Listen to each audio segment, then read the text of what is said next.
Excellent, the recording has started. So today's session is how do I start recovery? So when it comes to recovering from an eating disorder, starting kind of figuring out what that is, what that looks like can be one of the hardest parts. Where do I begin? How do I know if I'm doing it right? Is this actually recovery, or like, am I doing something completely different? What do I do if I relapse? All of those pieces. So in this recovery session, we really just want to explore what it means to start recovery and how can you best approach starting it or thinking about it for yourself. So we'll start by hearing from Rebecca Ripko, a facilitator with Body Brave, to walk us through a bit of an introduction to the topic. And then we'll start with some questions from our panel member today, Jackie, who I'm so excited to have.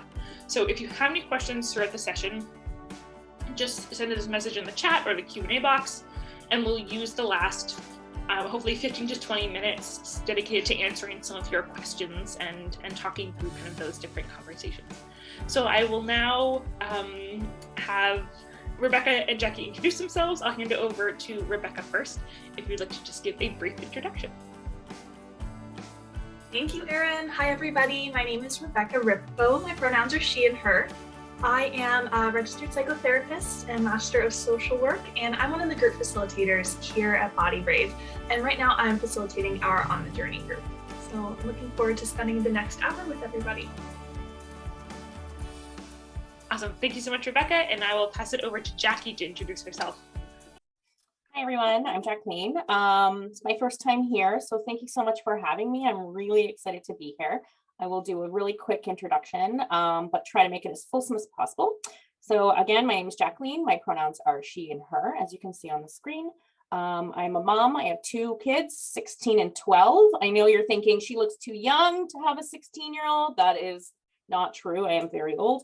I have been an employee in public sector for 21 years. I have a full-time job. I am a single mom, so I'm rocking it on my own. I have been diagnosed with anxiety for probably, majority of my life. And that was, if I think back, probably about 20 years ago, I was diagnosed with anxiety. And I have had eating disorder behaviors since I was about 15. So going on about 6 years now, long time. So I started a program through my family health team about 2 years ago, just in the thick of the pandemic there. It was real fun. And I have been binge free for 2 years, almost 2 years. So I started a program for binge eating disorder, which was my latest and greatest eating disorder that I was dealing with. And kind of after a long road of figuring out who I was and what was going on, I decided to help others. And so I'm currently in a program for personal and business wellness coaching. So basically kind of both personal and leadership coaching. So with all of that said, I am almost done. I am doing coaching sessions regularly, and I'm really excited about that. And I would like to offer everyone who attends this session some complimentary, so free coaching sessions with me, so they can be, anything that you would like. So if you're not even sure what coaching, if it's right for you or what it is, I'm going to pop my Instagram handle in the chat. I'm also going to put my email address in there, so you can give me an email, you can message me on Insta, you can check things out, and we can maybe have a quick phone conversation or video call just to kind of see if it's right for you. And if it is, please, I'd love to have a session with you, or 2 or 3, however many you'd like. I'd like to offer those complimentary to this group today. So thank you so much for inviting me. I'm really excited, and I'm going to pop it over to Rebecca now to kick off the session. Thank you so much, Jacqueline. That's really exciting on your coaching business. Congratulations on that. So yeah, I'll kick it off today. So we always start off these sessions with the clinician's corner. So sort of looking at things from the treatment and therapeutic lens that we may take in a bit of a one-on-one or a group treatment lens when it comes to taking counseling for eating disorders or disordered eating recovery. And, there's been several times over my career when people have come and said, I want to get started and some things may be holding me back, or I'm not quite sure where to start. And that is super common. And, the good thing is that we can absolutely work with that. So the first thing is, the word recovery, there's no one set definition for that. So, you may have heard people throw around this word, oh, I'm in recovery, or I want to start recovery. And that could look different for every person. It might depend on your symptoms. It could depend on your goals. It could depend on what's possible for you in your life right now. Recovery needs to be something that you feel is going to work for you and something that you feel confident in working towards. So I want to just, start out that the definition for recovery can be very fluid. And if you're thinking about working towards recovery or starting recovery, there's definitely going to be no one size fits all approach for this. So my recommendation when people are starting is to think about what exactly is your definition of recovery. What is your life going to look like when you get to that place you want to be? How do you define it? What will you be doing differently? What will you maybe not be doing? How will you be looking at things in another way? And what are the signs that you might notice in yourself? And what are some of the signs that other people might notice as well, too? And that can be hard because not all the time do others know what we're going through, or do they know about our eating disorder, disordered eating symptoms. But other people may notice different changes in you. Maybe they'll notice a change in some mental health symptoms, or just the way that you're doing things in general.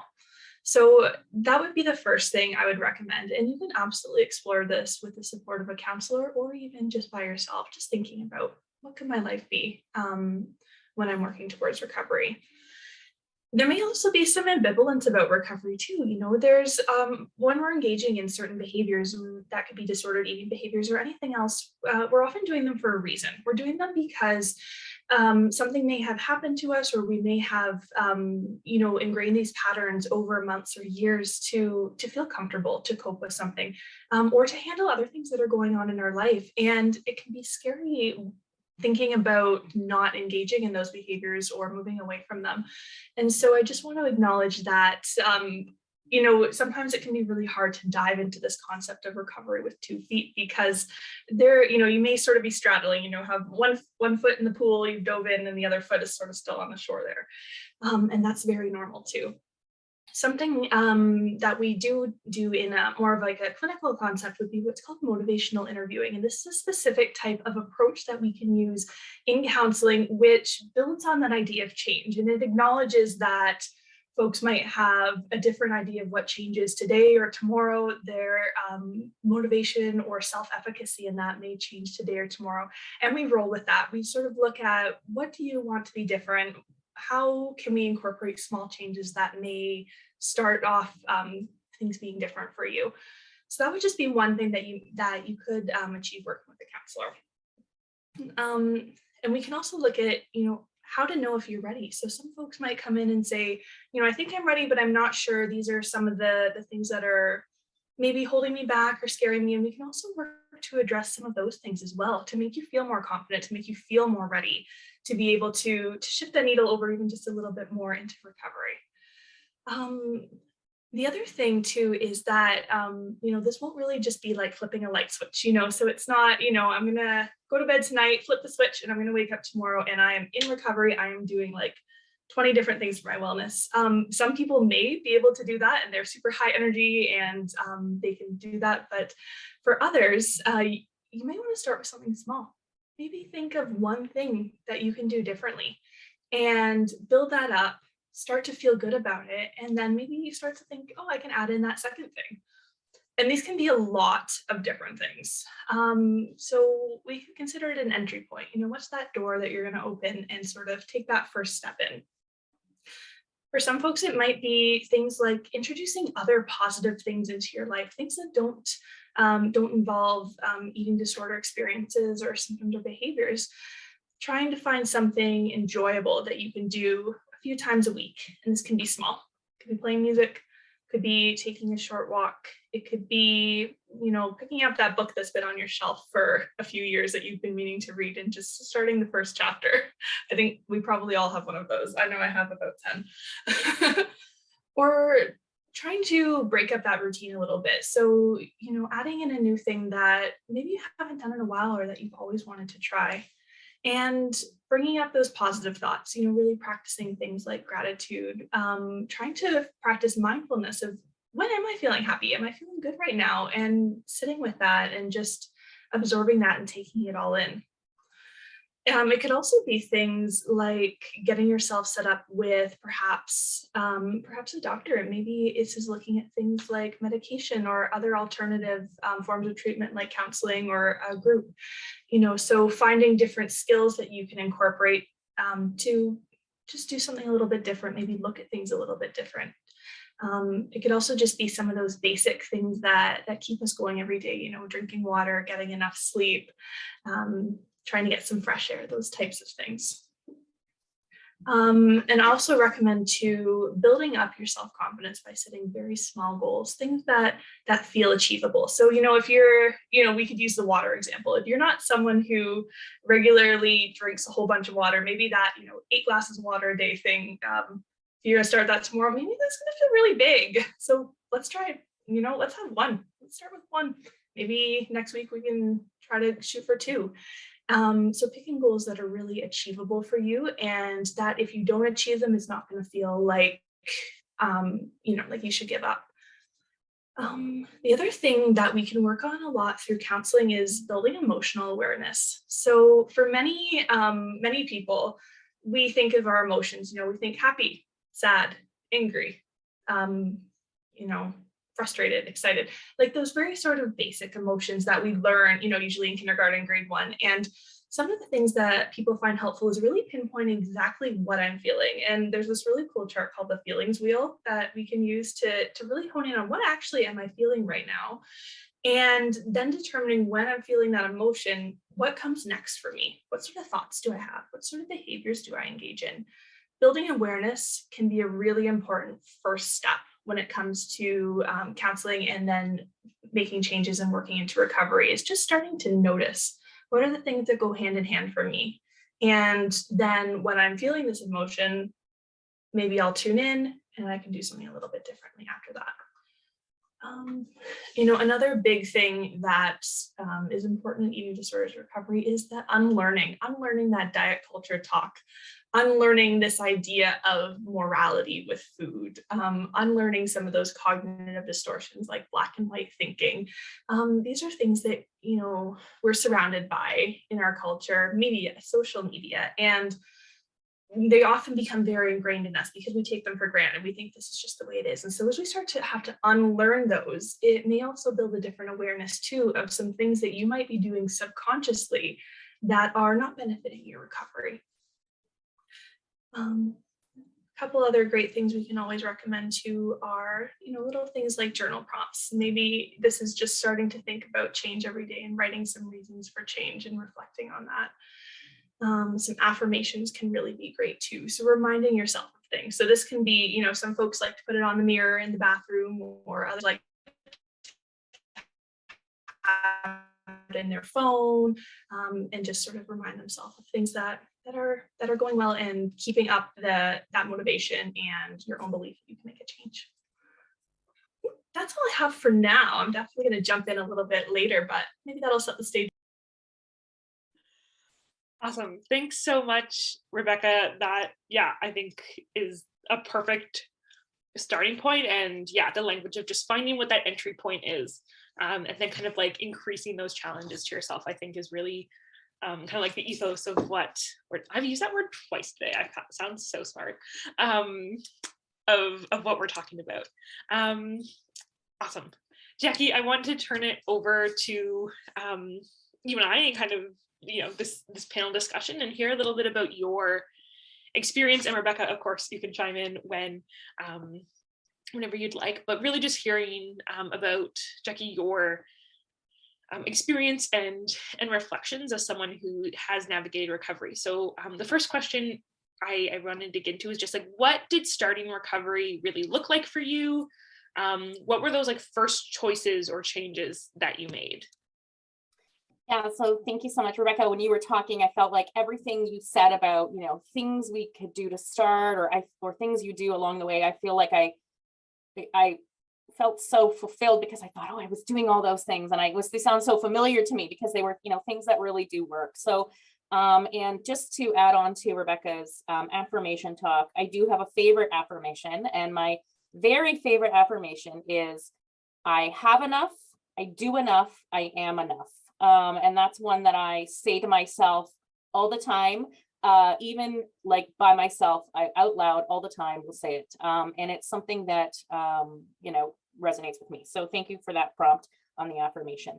Yeah, recovery for me started it looked a lot like, spending many years kind of after, seeing, mental health counselors for my anxiety, or, seeing the family doctor for kind of different things, and kind of dropping little nuggets in about some maybe unhealthy behaviors, and nobody really picking up on them. So it took a long time for a dietitian I was seeing at my family doctor actually was seeing for high cholesterol. And it wasn't until I started seeing her when I just said to her, listen, I binge all the time. And it wasn't, and she was, really lovely about it, and said, we have this group. And so for me, that was my kind of the tipping point for me, as I was forced into essentially, this opportunity. And when I started recovery, it very much looked like defeat. It looked like fear. It looked like shame. It looked like uncertainty. It looked awful. And that was my very first day in my out kind of group setting. For me, it felt like an outer body experience. I think I cried the whole time. I cried on the way there. I cried on the way home. But that next day for me was so full of,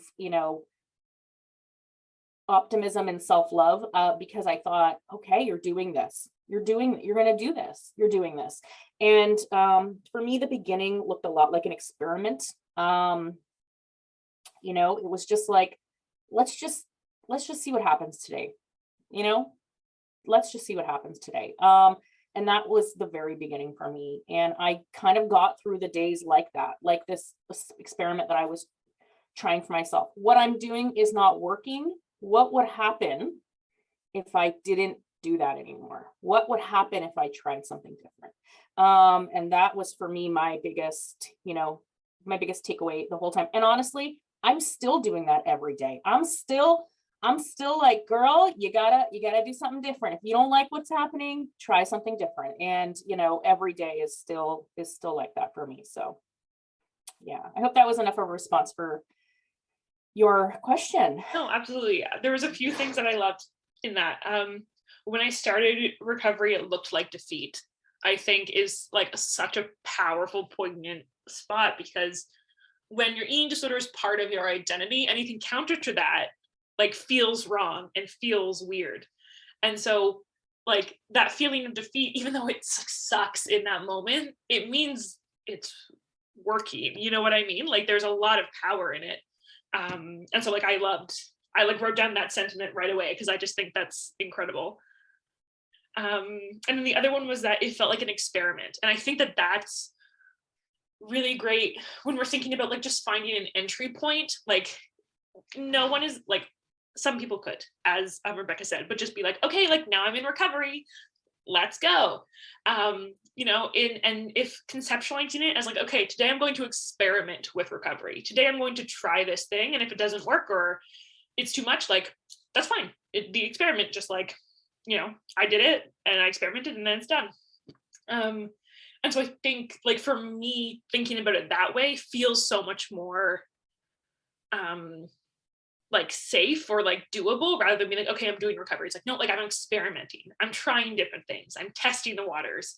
I think feels so like attainable and good for someone who's like really just starting to think about these things.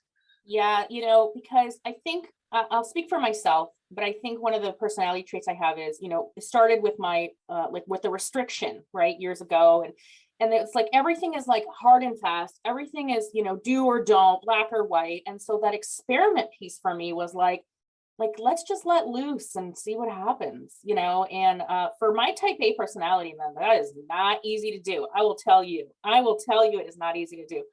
but it was something I had to do. Yeah.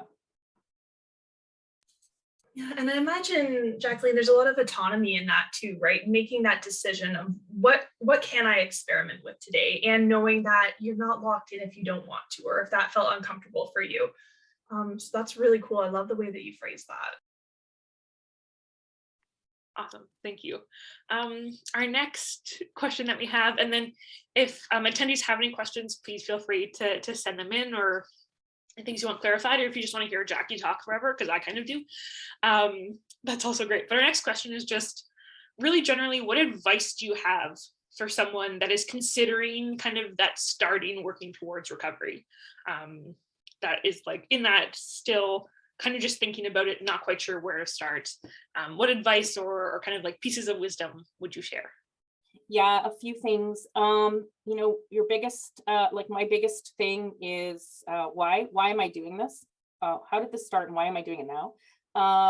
For me, it was a lot around my anxiety. I was like punishing. It was a very weird. Now looking back, I'm thinking, oh, that didn't make any sense. I would get upset with my partner, and I would just be like eating, like binging at, because my binge time is primarily evening. Was my used to be, I guess, 9 p.m. till 11 p.m. And like eating, 3 dinners after dinner. So, like I was eating, but I was like, I don't know, I wasn't punishing him. I don't know why I was eating, because I was upset at him. That didn't make any sense. Now I'm looking back and I'm thinking, that doesn't make any sense. But what it made sense is for me to call him and said, hey, you kind of did something that I didn't like. Or, being lonely or being tired. Like when I had a headache, my first thing, my first reaction would be to, instead of go to bed, which is, makes sense when you're tired and have a headache, I would eat, I don't know, a bunch of granola bars or whatever whatever I was doing at that time.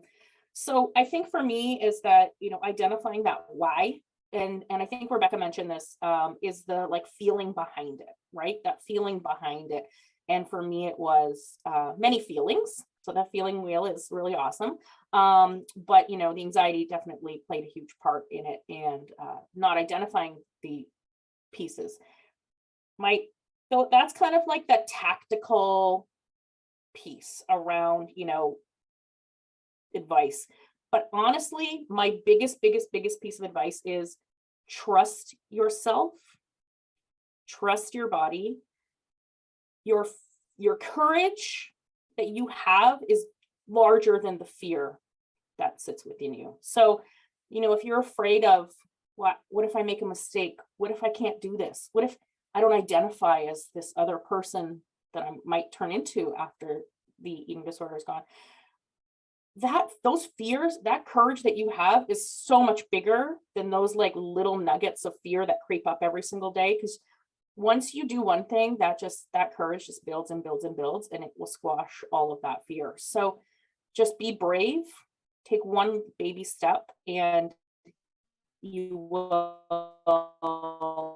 be so proud of yourself when that time comes. So that is, one ton of tactical piece and one just nice thing for your soul in starting. Absolutely. Rebecca, do you have any additions you want to add? I think that's really inspiring, this idea of the courage that you can have being bigger than the fear that you have too. There's often I noticed that many people, the negative or uncomfortable feelings often feel very at the forefront of our mind, and so they can feel really big. I'm sure someone would say that is evolutionary, right? Like be on the alert all the time, right? Like we have to know. But just as you said, Jacqueline, that courage can be so much bigger, and it is, right? And if we just start to even pay attention to that and focus on that and allow it to become more salient for us, that can make a big difference. Awesome. Thank you both. Those are, beautiful pieces. We have a question that came in, which I think is really, really important. Any advice or affirmations for people who have been struggling with an ED for 2+ years, and this is the first time attempting recovery to thrive rather than just trying to get by and survive? This mindset shift feels so challenging. First, like, incredible for like acknowledging that, acknowledging the like wanting to thrive rather than just get by and survive. I think like you're already doing an incredible job. And I'll just copy it and put it in the chat just in case seeing it in writing is more helpful for people. But yeah, just any advice or affirmations for people who are in that space.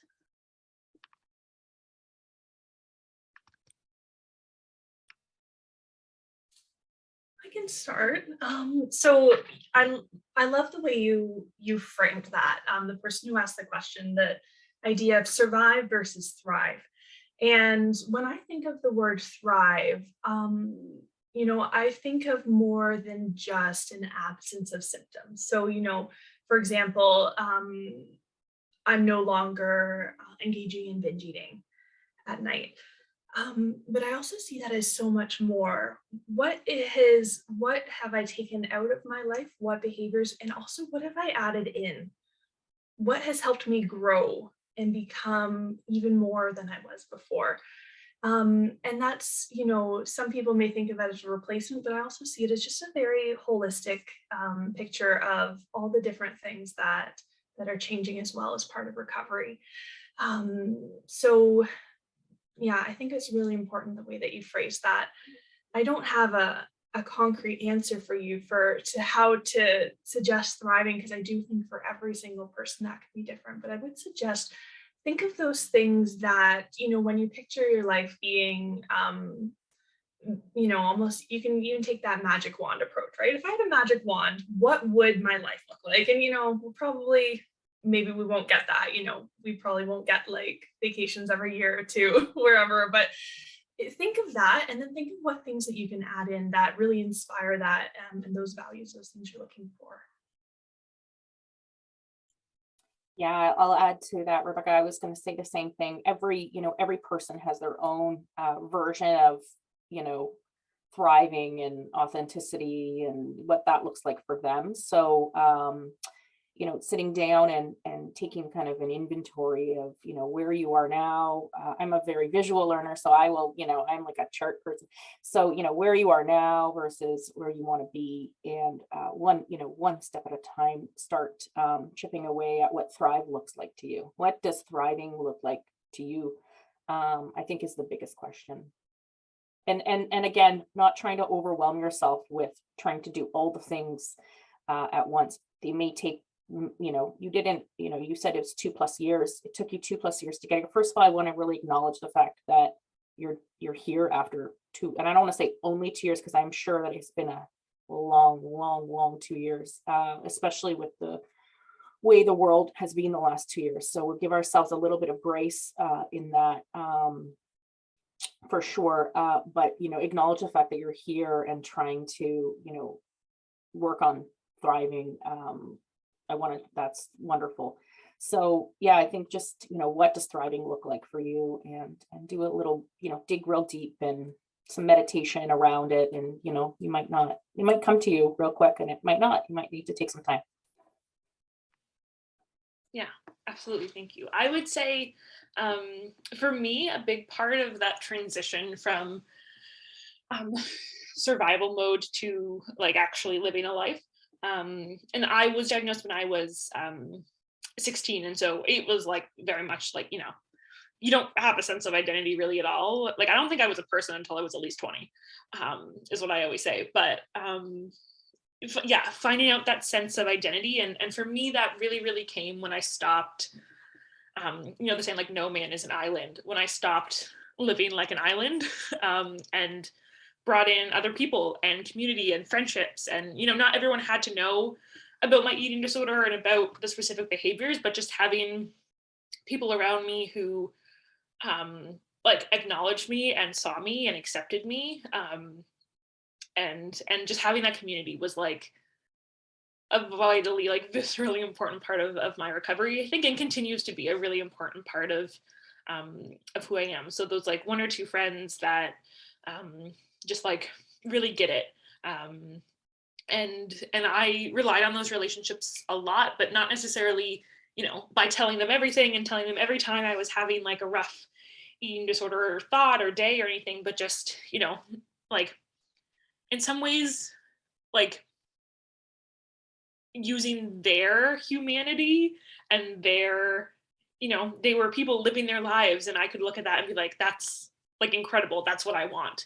And so kind of living vicariously through them, but in like a good, healthy, aspirational way, not in a weird way. If that makes sense. And then I really found like developing tools with the people around me really, really helpful. So my partner and I have been together for 8 years now. He knew me when I was like in the depths of my eating disorder. And so finding ways that he could support me, again, he didn't need to know every single detail. But we kind of came up with like a language that made sense for us. So when I said I felt like messy, he'd ask how I was. And if I said messy, that meant I don't quite know how to explain what I'm feeling, but it's not that good. And I don't need you to pressure me into figuring it out, but I need you to like love and support me. And so we like, and all of that could be communicated in that one word that I said, because we kind of just like built this language and these tools that worked for each other. And empowered other people to support me in those ways. And that might not work for everyone. Not everyone like has those community pieces, but if you can find them, and people want to help and support you in the same way that you would love to support your friends if they're going through a rough time. People want to support you in the exact same way. And so, utilizing those relationships and not living like an island for me was a really, really big part of that.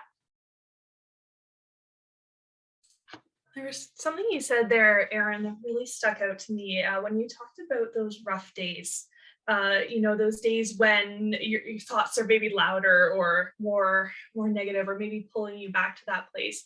And that's such an important part to consider as well when we're working on recovery. Is, I think it's idealistic for us to think, oh, every day is going to get a little bit better. It's going to get a little bit easier, and eventually I'm going to keep building up, and then I'm going to be there.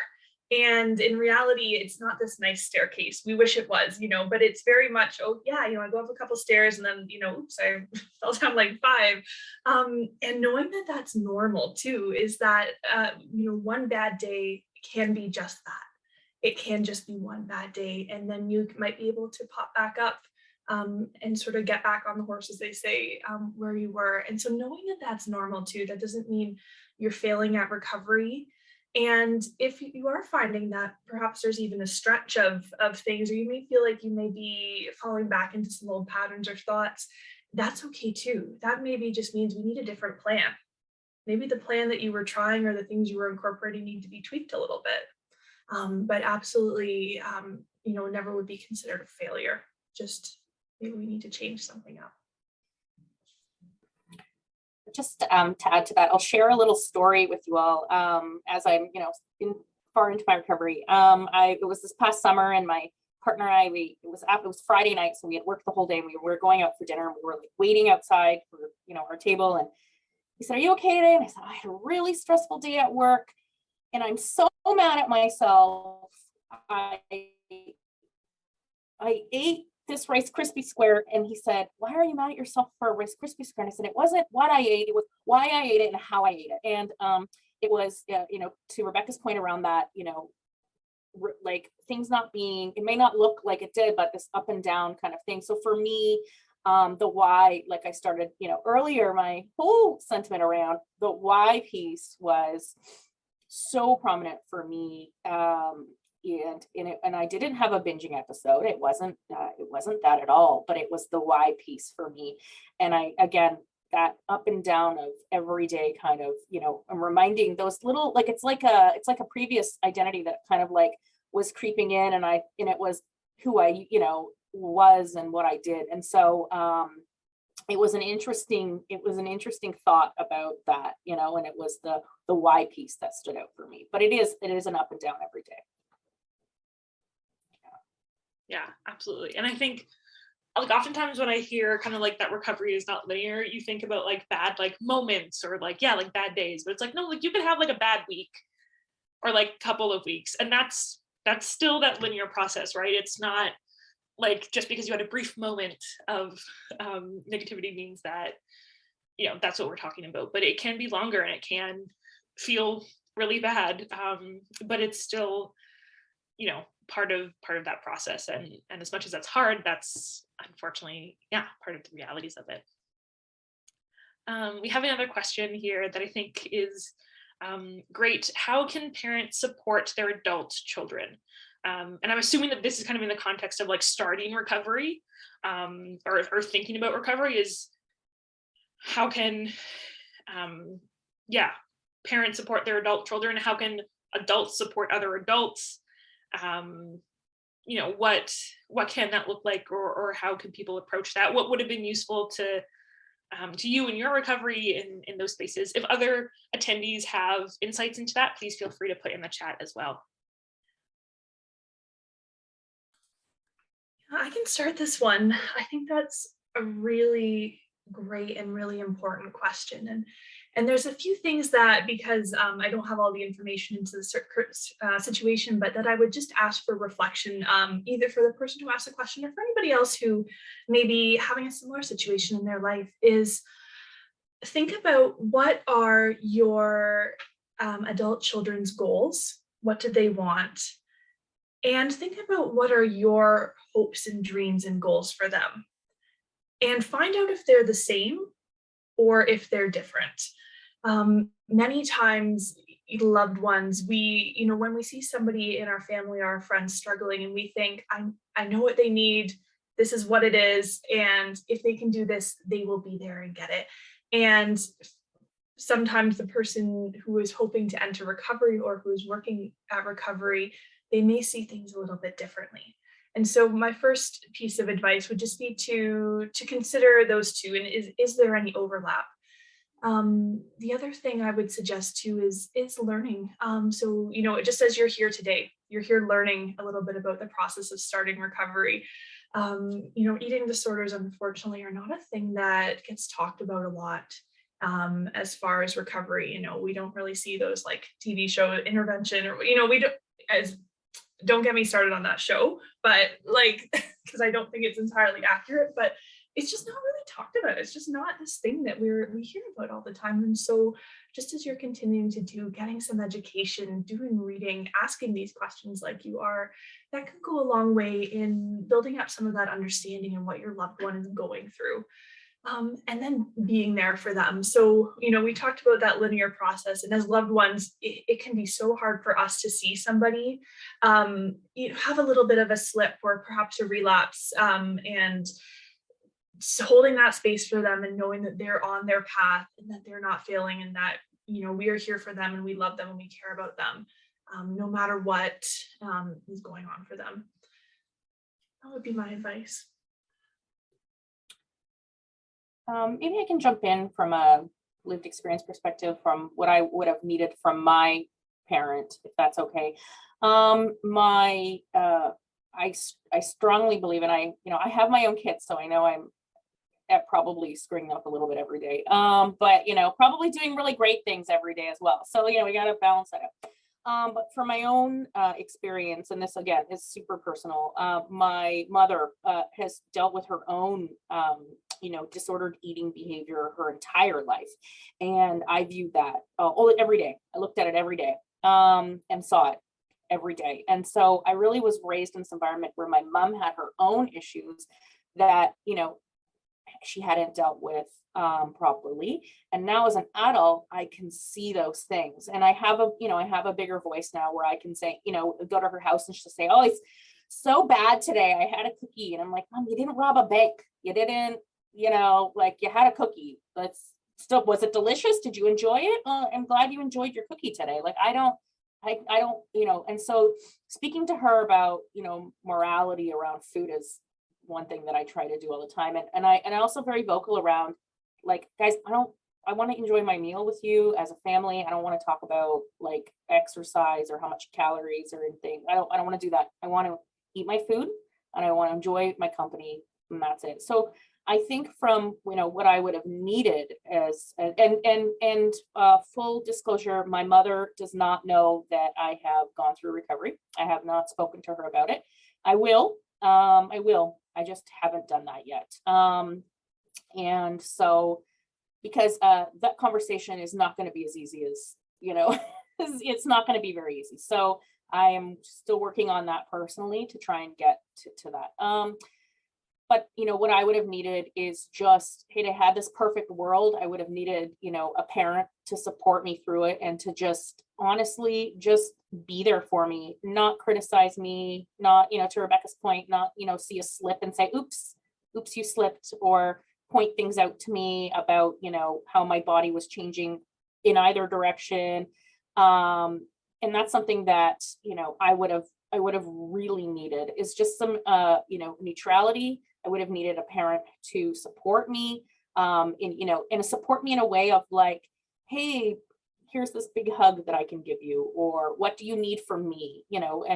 And I always think about, what if my own children were going through this? I think that would be, what do you need from me? What can I do, as someone in your life, as your parent? What do you need from me? And if the answer is, I need you to just be there for me, then that's what I will do. And it's hard as a parent it is hard to not give advice. That is a hard thing to do. But asking those questions, like Rebecca had said, around, what are our goals and what are your goals? Not so much mine, but what are your goals? How can we work together to achieve those? So just a support person. Yeah, absolutely. And I think, Steph just shared in the chat the idea of having like a buddy for accountability, or like exactly what Jackie was just saying, like someone for support, I think is so, so important. And so, if your relationship with your parent or another adult person in your life is like that, that's fantastic. But yeah, really, like I was diagnosed when I was 16, and so not really an adult, again, barely a person. But one of the most powerful things that my parents have done kind of throughout my recovery in the last 10 years is really take a look at their relationship with food and their body, and not have that, like it's not a part of our conversations. I know that I can go home and we're not going to talk about like calories and our bodies and how this, piece of clothing doesn't fit in the same way it used to, and those kinds of things. And that is like such an incredible gift, to be able to go home to a space where I know that is going to happen. And like for us, it was never like a specific conversation where we talked about that or anything. It was a lot of my parents kind of doing their own learning on it, but maybe having that conversation of just, how can I create, a comfortable space for you? What can I do in my own life that can help create a better space for you? Really kind of looking at your relationship with them. And you know them better than we do, and all of those pieces. So yeah, just really asking those questions of like, what do you need from me? What could this look like? Do you want me to like check in every so often? Do you need me to like support, by like occupying your children for an hour so that you can go to an appointment or something? It can look different in a lot of different ways, but just knowing that you're there to support them, and not going to be like judging or asking, invasive questions, but just supporting them in their humanity, and respecting their dignity as they navigate recovery, which can be really, really hard.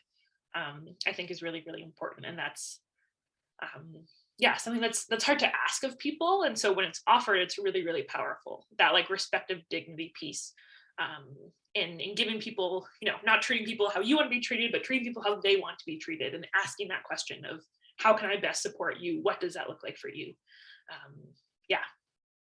That's what I would say.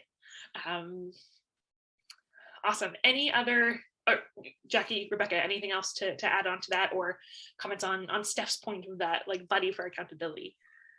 Yeah, I had one other thought just for the question about parenting is be gentle with yourself too, that as you're navigating these new boundaries in your relationships and these new things that you are going to be working on together, that it's also okay if you slip up. This is new learning for you too, right? And so be gentle, and keep that communication open with your loved one too, right? That this, Erin, as you said, like it's been 8 years you and your family have been working on, and now you have this really awesome space you go home to. But when you're first getting started, it's going to feel messy. It's going to feel uncomfortable. It's going to be, oops, crap, I shouldn't have said that. And just being gentle with yourself as you work that together. And yeah, as far as Steph's point, I love that idea of the accountability buddy. It can really be helpful to us to have somebody. And it's really important what you've written, Steph, is that this person is they're still going to support you and love you unconditionally if you slip, right? So not as accountability of like you must do this or else I'm gonna be mad at you, but I'm here if you want to tell me a goal, and if you don't meet that goal, I'm still here for you, and let's start again. So I really like that. Okay, any other final points, final thoughts from Jackie or Rebecca before we finish up here? I'll maybe add something, and then Rebecca, if you want to finish it off. I wanted to just add, I know at the beginning of our session, Erin and I were doing some quick chatting before everyone entered, and I wanted to just touch on a point that I had made a note of. One of the things I did need quite a bit is some support. And I didn't need it from a lot of people, but what I needed was, I needed it from a handful of people in my life who were around me. I didn't seek that out immediately because, like I had said, I was not in a place where I was feeling good about it. I was ashamed and embarrassed, and it's kind of a hard thing to talk about. But once I did, one of the things I really, really loved about this small support network, and I still do today, is celebrating all of these really great things that you've accomplished. And just having that, that group of your cheering squad behind you to say, way to go, you did it. And whether that is a small accomplishment or your end goal, really having somebody to celebrate with you and alongside you is wonderful, because we all need that. It's not just about having someone to, be around on your bad days, but your awesome days too. So I just want to, keep that in the back of your mind. Having someone on your side is always beneficial. So, and for you too, celebrate your things every day. Today I did this thing, or not even the whole day, half a day, 1 hour, however your marker is. I did this thing. I'm awesome. Yay me. I'm gonna do it again because it feels so good. And I'm going to do it again because it feels so good. And be so celebratory with yourself. It's okay. It's cool. Do it. We love it. Yeah, 100% echo that. I think, we need to celebrate those wins, whether they're really big wins or that today they feel like a really small win. We have to celebrate them because they're a step in the direction that you're wanting to take. And that's so important. Absolutely. Awesome. We have another question, which is kind of perfect. It's just, what do you find is the biggest challenge people might find in getting started to recover? And our next recovery session is on barriers to recovery. And so we're kind of answering this exact question of what are those challenges? What are those barriers to recovery, and how can we overcome them? So thank you for asking that question. We will spend an hour answering it in, I think, 2 weeks. And so hopefully we can see you there. But a perfect segue. There is the feedback form in the chat right now. If you can fill it out, we read every single comment. We love it. It's so important to us, so valuable to us. It means more than a donation. If you can fill out that feedback survey, we really appreciate it. Thank you so much. I have loved this conversation. I cry at everything, but I almost cried 6 times. Thank you so much, Jackie and Rebecca, for your incredible insights and thoughts and vulnerability and willingness to share. We really appreciate it. And hopefully we will see you back again. Don't forget, Jackie shared her information earlier in the chat. You can find her on Instagram or email her to learn a little bit more. And yeah, just thank you all again, and we will see you next time. Thank you guys so much.